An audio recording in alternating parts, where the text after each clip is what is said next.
Hi, I'm Anthony Alder from Alder IP, and welcome to another episode in the IP series. Today we're going to be talking about deepfakes and the impact of AI on copyright. With deepfakes, there's been a lot of controversy over how AI makes images, particularly with deepfakes. And what a deepfake actually is where the computer takes an image of a person, or video recordings, or audio recordings, and then basically fakes them and can replicate them to say anything they want. Now, there's a lot of deepfakes around, and there's been a lot of controversy with Donald Trump videos and White House videos showing explosions in the White House, etc.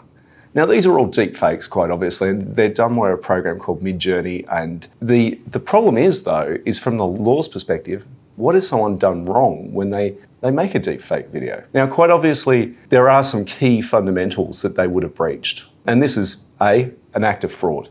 So that's a criminal code type conduct where you're basically misrepresenting or misleading people on a criminal basis. The other thing is there's a tort of passing off in Australia, which is an old English law that basically says if you pretend to be someone and you cause damage, you're misrepresenting yourself and they've got a clear representation of that, then it's passing off. And you can be punishable under equity in Australian law. The third sort of head that you could go after would be Australian consumer law, where Australian consumer law, and it's probably the strongest out of all of them, it actually protects false and misleading advertising or statements in the course of trade. So as long as they were making money out of it, you could go after them for breaches of the Australian consumer law. And quite clearly, as some of the examples I'll get into in a few minutes, it's quite clear that under Australian law, they could be punishable under the Australian consumer law. The problem is when we look at copyright, and a lot of these cases at the moment are being fought over copyright. With copyright, it's not really the tool to go after people for this kind of thing.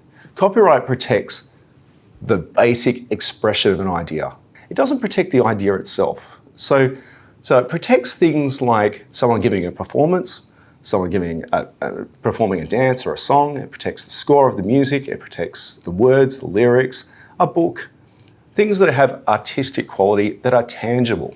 The problem is some of these things that we're talking about aren't really that tangible. How do you protect copyright in something that's transient? They're not really protecting a performance. They're protecting any likeness of this particular artist. And in the recent case of Drake, you've got a singer who's basically been replicated using these AI programs to sing songs which he never sung. And quite clearly, he never put those words together and he never sung that song. So therefore, technically, there's no infringement of copyright per se, because all they've done is they've copied the way he talks and they've copied his likeness.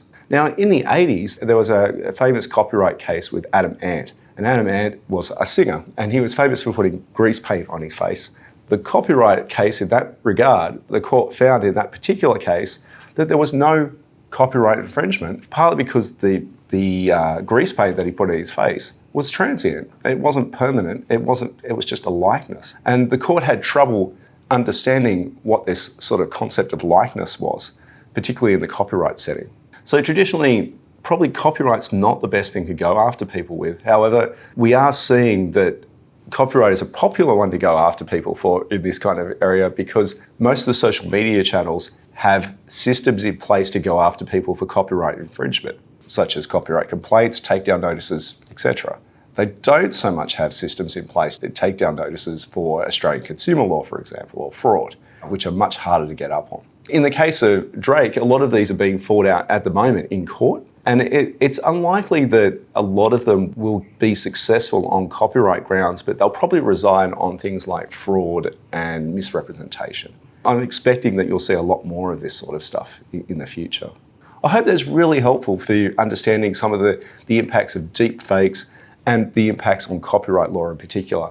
If you need any more information about this kind of area of law, please feel free to contact myself or the team at Alder IP. We're more than happy to help. Thanks very much.